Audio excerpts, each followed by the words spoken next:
এই মেদিনীপুরের মাটিতে কারা রয়েছে আমি যদি আপনাদের নামগুলো বলি, শালবনীতে দেবাশিস রায়, সুশান্ত ঘোষের অফিস দেখাশোনা করত, সে এখন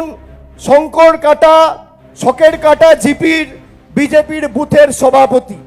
কেশপুরে তন্ময় ঘোষ, প্রাক্তন সিপিএমের ব্লকের সভাপতি, বর্তমান বিজেপির জেলা কমিটির মেম্বার।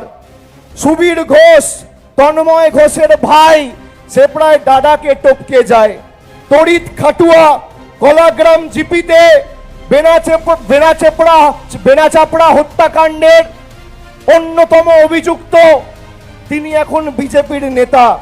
মহাদেব প্রামাণিক, সিপিএমের প্রাক্তন যুব নেতা, বেনাচাপড়া খুনের হত্যাকাণ্ডের অন্যতম অভিযুক্ত, এখন বিজেপির পার্টির অন্যতম সমর্থক বা কার্যকর্তা। চন্দ্রকোনাতে সুকান্ত দলুই, ঘাটালের এমএলএ তো নিজেই রয়েছে, শীতল কপাট, তার বিরুদ্ধে ঘাটালে দাসপুরে একাধিক সন্ত্রাস হত্যার একাধিক এফআইআর হয়েছে।